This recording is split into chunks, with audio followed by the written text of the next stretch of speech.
3, 2, 1.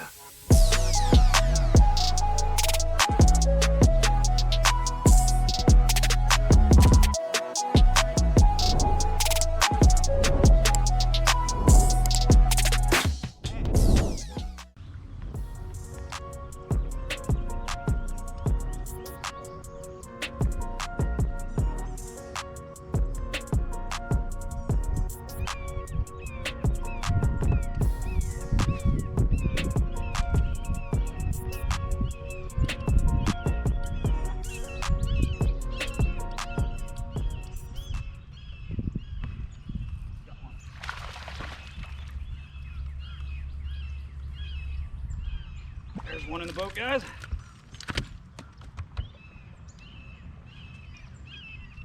I got a first chatterbait fish, about a pound. So I'll take him. I didn't get my camera going. He smashed it on the run, so I was scared he was gonna get off. Well, that's number one. Just a tiny little Florida strain runt bass. All right, guys, I'm gonna go ahead and get him back in. Away he goes, pladunk, back in. So there's one. All right. All right, guys. I was texting a buddy of mine. He's a dock builder. Shout out to AJ if you happen to watch this video. Trying to figure out where you were so I can come harass you at work and find out where all the big fish hide under the docks. But all right, guys, I'm gonna message my buddy back real quick and keep piddling on down this canal and see who's home and eating. All right, guys, we'll catch up with you shortly. Bye, y'all.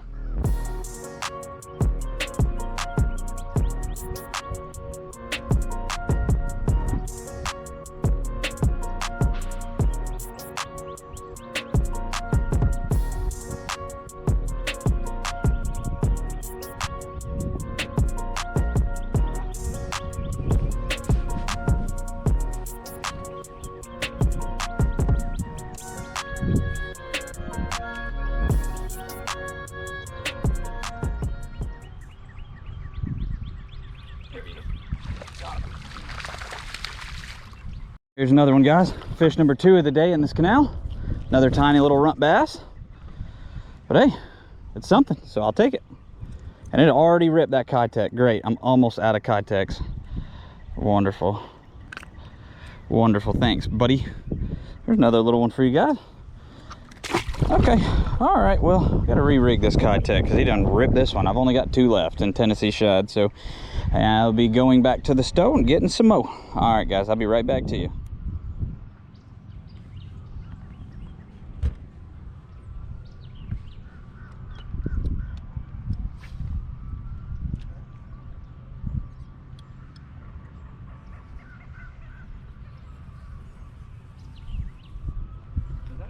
That is a fish.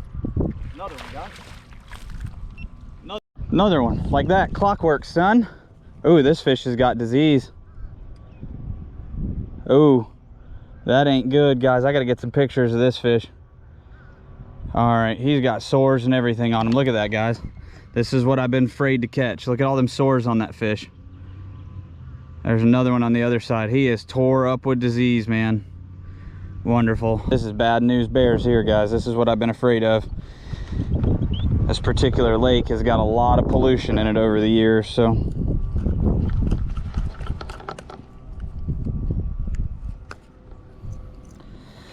Ay, ay, ay. Look at them lesions and sores on it, man. Holy cow, dude. A little bit better fish, actually. A little bit better fish. I'm gonna drop the power poles real quick. I'm gonna share a trick with you guys. I just switched to it. This was literally the second cast like this. So check this out, guys. This is your golden shiner jackhammer, right? And then a 3-inch Kitech Tennessee shad. But listen, oh, did he steal it? Oh, he knocked it out. Never mind. I had a rattle in there, but looks like he knocked the rattle out. So never mind, I cannot show you that. A little bit better fish. He had a little chunk, about a pound chunk there. So yeah, oh well.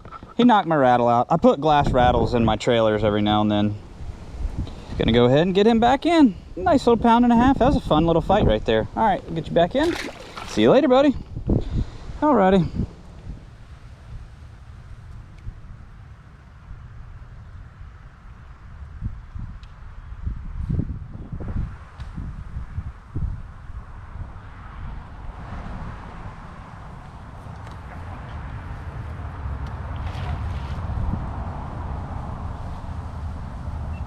Oh no, he came right off at the boat. How was that for a catch, guys? I got the power poles down. I'm in the shade eating lunch right now. I decided to try something different on my rig. I went with a watermelon and gold fluke here, and with a rattle in it. I don't even know. First cast, I stuck a little dink 1-pounder. I didn't get a good hook set on it, but pardon the burp there. I literally just got through eating my last bite of my little lunch snacks that I had. So I switched up trailers. I ran out of Kitech 3-inch, so I cut the head off of a big bite bait watermelon and black flake, and then the belly on it's gold. So I was using this actually on beds recently, and it worked pretty darn good. So I decided to try it, and literally first cast out here I caught that little dink right there. So I guess this works as a trailer. It definitely causes this chatterbait to swim just a hair different than I'd like it to, though. So I don't know, I might nix this. I like it real tight. So all right guys, I'm gonna go ahead and cut this. I just thought that was funny. I ended up getting him right to the boat, but oh well. Yeah, what can you do? At least it wasn't a 10-pounder or something. So all right guys, I'm gonna cut the camera, raise the power poles, and fish my way back out of this little canal we're in and see what other trouble we can get into. All right guys.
Well, not even, no, god dang, he come from so deep. Holy crap, he came from so deep.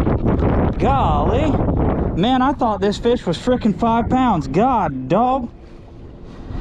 I just had a crazy mishap. I'm actually using my pitching rod right now.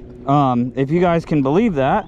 I'm using my pitching rod because the daggone wind is so bad right now that even my 1/4 ounce is just getting smoked.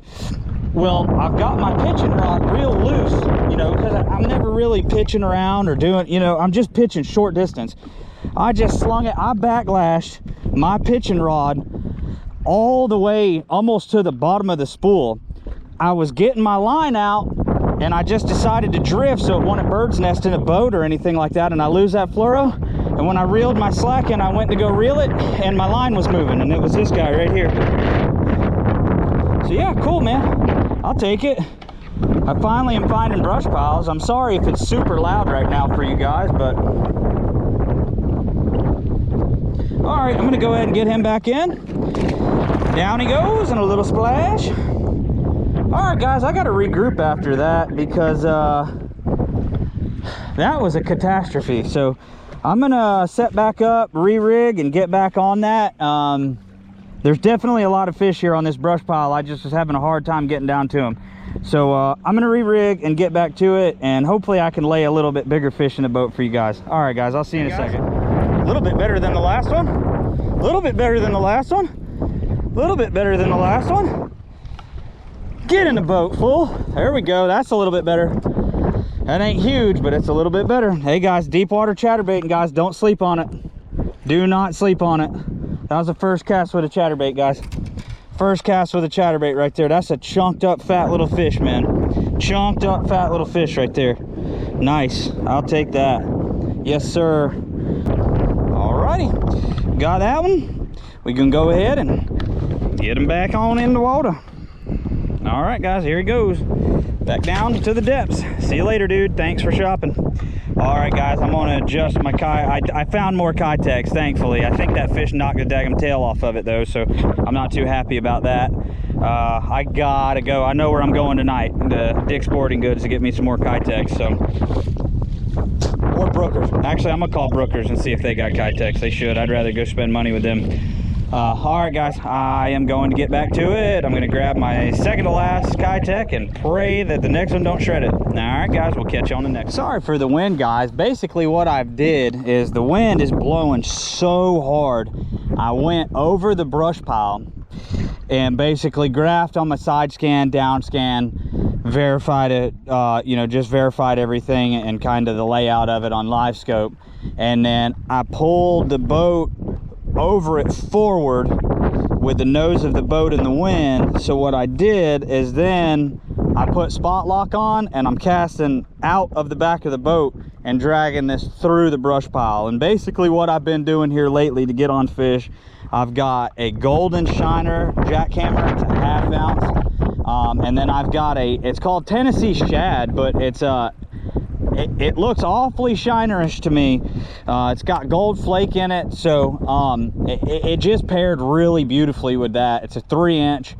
I think when I go back and get more, I'm going to get 4, but basically I'm making long cast over the pile, letting it come down behind it, and then I'm slow cranking it to where it's bumping the bottom, it's bumping the brush real slow. I mean, I'm literally cranking it just enough to where it just starts to shake, you know, the blade starts to vibrate. That's it. And I can feel it bumping the bottom, I can feel it bumping the brush, and they are just eating this thing up. So this last fish did rip the tail off of my Kitex, so I'm running super low on them. I thought I was out. I happened to find a 1/2 pack still in my boat, and I apologize for the wind, guys. I'm telling you, it's literally blowing like 35 mile an hour in my back right now. So I'm just out here trying, man. If you can fish through the wind, you can fish through anything down here in Florida. So plus I don't want my northern friends calling me a wimp because I let it get, you know, windy. You know, this is perfect weather out on the Great Lakes, I think. So except 30 mile an hour wind, you guys would be 6-foot rollers out there on the Great Lakes. But all right, guys, I'm gonna cut this. Just doing 1 or 2 more casts. I've got 2 fish and 3 casts here on this brush pile. So I'm gonna regroup here for a second. I gotta grab me something to drink too. I am parched, and I'll get back to you guys here in just a second, hopefully holding a big old gigantic fish. But I don't know if I'm gonna get that lucky twice in 1 week. I don't think lightning strikes twice, but we'll see. I have bad luck, so maybe I would get struck by lightning twice. All right, guys, I'm gonna quit yapping and see if I can't lay another one in the boat. Hopefully the 3rd time's the charm. Something's wrong with the GoPro and keeps shutting off when I'm recording. Yeah, guys, I forgot to shoot an outro earlier. I had to fly home. I lost my favorite lure. The one that I caught my big fish on. A golden shiner jackhammer. I've been slow rolling it real deep. It's a new technique I've been trying, and it's really been paying off in dividends, obviously. But it paid off again, and it keeps paying off. So I've never done it. Maybe it's a thing. I don't know. If you guys do it, deep water, over humps and drops and brush and grass lines, and anything deep. I mean, I've been fishing chatterbaits in like 22 feet of water, guys. Like no exaggeration. There's a couple places I fish that they float like 20 to 23 feet, but they got humps in them, and that's kind of been the key. But I work them deep and then up the hump like that, and that's when I've been getting smoked doing that. But I lost that jackhammer. I got beat up by wind. It was blowing like 40 at one point. It's nuts. I mean, I've got a Tour Pro 109 on my boat, and I had that sucker turned way up on spot lock, and there's a couple of times it started to try to push me. So, but well, overall we had an all right day. Caught, I don't know, I got to go back and count how many fish. Nothing huge, but hey man, any day on the lake I'll take. And I learned some things. I found some spots that I've been looking for. I'll take it as a win.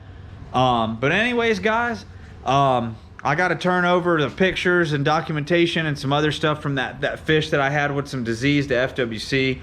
Unfortunately, the last time a fish that looked like that was caught out of there, they said it was because the freeze. So whatever, I won't get into that. So I'm sure other guys are there rolling their eyes right now watching this, knowing exactly what I'm talking about. But I'll still try to do my part as an angler and an outdoorsman and try. But unfortunately, as much as we care, a lot of times those folks don't. Now, the officers that are actually out on patrol and stuff are some of the greatest guys I've ever talked to.